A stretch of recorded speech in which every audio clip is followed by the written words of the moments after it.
আপনি দেখছেন news Bengal 24 YouTube channel. ইতিমধ্যে বেরিয়ে আসলো আজকের বাছাই করা 60টি তাজা খবর। প্রত্যেকটা খবর আপনার জন্য অত্যন্ত গুরুত্বপূর্ণ হবে, তাই খবরগুলি শুরু থেকে শেষ পর্যন্ত দেখবেন। আপনার কাছে ছোট্ট একটা অনুরোধ, ভিডিওটি দিয়ে একটা লাইক করবেন, আর চ্যানেল নতুন থাকলে অবশ্যই চ্যানেলটিকে সাবস্ক্রাইব করে পাশে আসা ঘন্টাটা চেপে দেবেন এই রকম লেটেস্ট ও ট্রেন্ডিং খবরগুলি সবার আগে পাওয়ার জন্য। শুরুতেই চোখ রাখবো প্রথম খবরের দিকে। রাজনীতিকে বিদায় জানাচ্ছেন দেব। লোকসভা নির্বাচনের আগে জোর গুঞ্জন বাংলায়।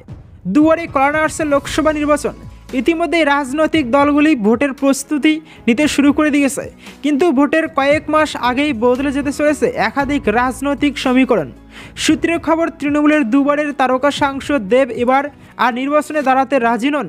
যদিও প্রকাশ্যে তিনি এই কথা সরাসরি বলেননি, তবে আকারে ইঙ্গিতে এমনটাই বুঝিয়ে দিয়েছেন এক সংবাদ মাধ্যমে।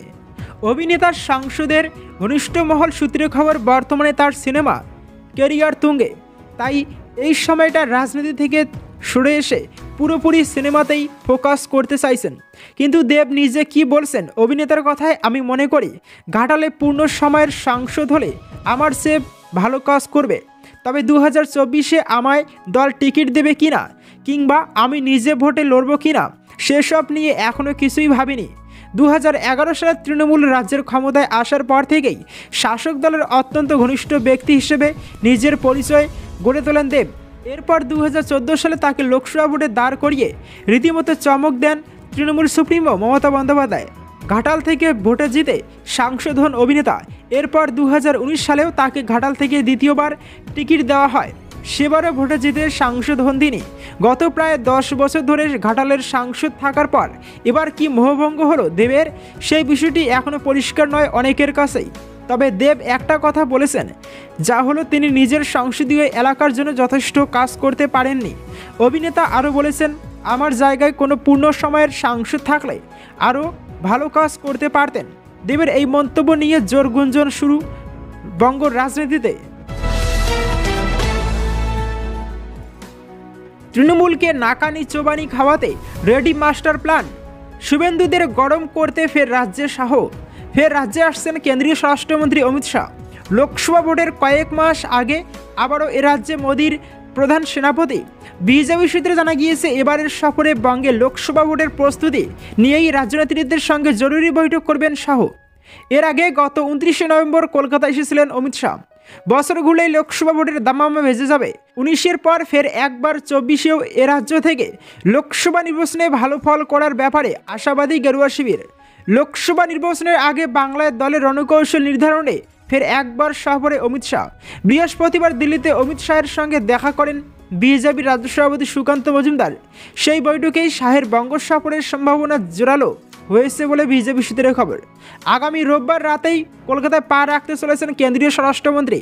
এ রাজ্যের বকেয়া পাওনা নিয়ে প্রধানমন্ত্রী নরেন্দ্র মোদীর সঙ্গে দিল্লি গিয়ে দেখা করেছেন মুখ্যমন্ত্রী মমতা বন্দ্যোপাধ্যায়।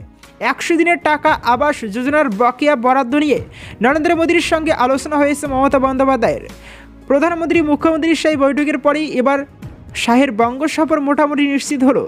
আসন্ন লোকসভা নির্বাচনে দলের সাংগঠনিক ফাঁকফোকর কীভাবে দ্রুত মেরামত করে ফেলা যায় সে ব্যাপারে দলের রাজ্য নেতাদের পরামর্শ দেবেন অমিত শাহ। কিসের জোট? বাংলায় তৃণমূলের সঙ্গে যেতে হাত তুললেন কংগ্রেসের মাত্র একজন। তুমুল চর্চা। বছর ঘুরলেই লোকসভা নির্বাচন। শাসক থেকে বিরোধী বর্তমানে কোমর বেঁধে ময়দানে নেমে পড়েছে সমস্ত রাজনৈতিক দল। সব কিছু ঠিকঠাক থাকলে এবারের ভোটে এনডিএ ভার্সেস ইন্ডিয়া। গত মঙ্গলবার 19শে ডিসেম্বর ছিল বিরোধী ইন্ডিয়া জোটের বৈঠক। সেই বৈঠকেও যোগ দেন বাংলার মুখ্যমন্ত্রী মমতা বন্দ্যোপাধ্যায়ও। সেখানে উঠে আসে আসন সমঝোতা নিয়ে একাধিক ভিন্ন মত। যদিও বিরোধী মহাজোটের মেগা বৈঠকের আগের দিন অর্থাৎ গত সোমবার দিল্লিতে সাংবাদিক বৈঠক করেন মমতা বন্দ্যোপাধ্যায়। সাফ জানান, আসন নিয়ে সমঝোতা তার অসুবিধা নেই। রাজ্যে কংগ্রেসের সাথে জোটের সম্ভাবনা নিয়েও আগ্রহ দেখান মমতা। বলেন, তারা যদি সত্যি চায় তাহলে আমার কোনো সমস্যা নেই, সবাই একসাথে মিলেই কাজ করব, আমার কারোর সঙ্গে যেতেই কোনো সমস্যা নেই। তবে মমতার কংগ্রেসের সঙ্গে জোট নিয়ে সমস্যা না থাকলেও আদৌ কি কংগ্রেস তৃণমূলের সঙ্গে আসন সমঝোতায় যেতে প্রস্তুত? তৃণমূলের সঙ্গে জোট হলে কিভাবে আসন রফা হবে, এই নিয়ে দিল্লিতে কংগ্রেসের সঙ্গে বৈঠকে প্রদেশ কংগ্রেস নেতাদের সঙ্গে কথা বলেন রাহুল গান্ধী। বুধবার পশ্চিমবঙ্গ প্রদেশ কংগ্রেসের নেতাদের বৈঠকে ডেকেছিল সর্বোচ্চ নেতৃত্ব। সেখানে রাহুল বলেন, কারা তৃণমূলের সঙ্গে জোট চান হাত তুলুন। আর রাহুলের প্রশ্ন শুনে হাত তুলেন মাত্র একজন। বাংলায় তৃণমূলের সঙ্গে জোটের পক্ষে পশ্চিমবঙ্গ কংগ্রেস সেবা দলের চেয়ারম্যান রাহুল পাণ্ডের, এমনটাই সূত্র মারফত জানা গিয়েছে। মমতার দয়া লড়তে চাই না সাফ জানিয়ে দিয়েছেন প্রদেশ কংগ্রেস সভাপতি অধীর রঞ্জন চৌধুরী। বৈঠকে সাংসদ বলেছেন, পশ্চিমবঙ্গে কখনো সিপিএম, কখনো তৃণমূল এবং কখনো বিজেপির সঙ্গে লড়াই করে জিতে এসেছি। আমি ফের কঠিন লড়াইয়ের জন্য প্রস্তুত, তবে তৃণমূলের সঙ্গে জোট না। অধীর আরও বলেন, বাংলার তৃণমূল কংগ্রেসের সংগঠনের যা ক্ষতি করেছে তা আর কেউ করেনি। বৈঠকে ভিন্নমত উঠে এলেও পশ্চিমবঙ্গের বামফ্রন্ট বা সিপিএম নেতৃত্বের সঙ্গে জোট অক্ষত রাখার পক্ষেই সওয়াল করেছেন অধিকাংশ। সূত্র মারফত এমনটাই জানা গিয়েছে।